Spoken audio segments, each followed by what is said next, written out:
This is the Hoover Dam between Nevada and Arizona, guys.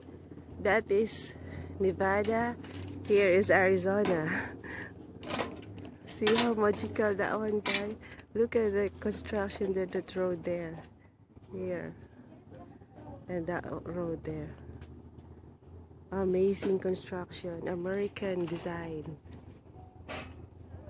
And that is the dam right there. Those water there.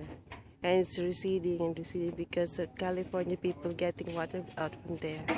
And the water here, they're just waiting from the Colorado snow.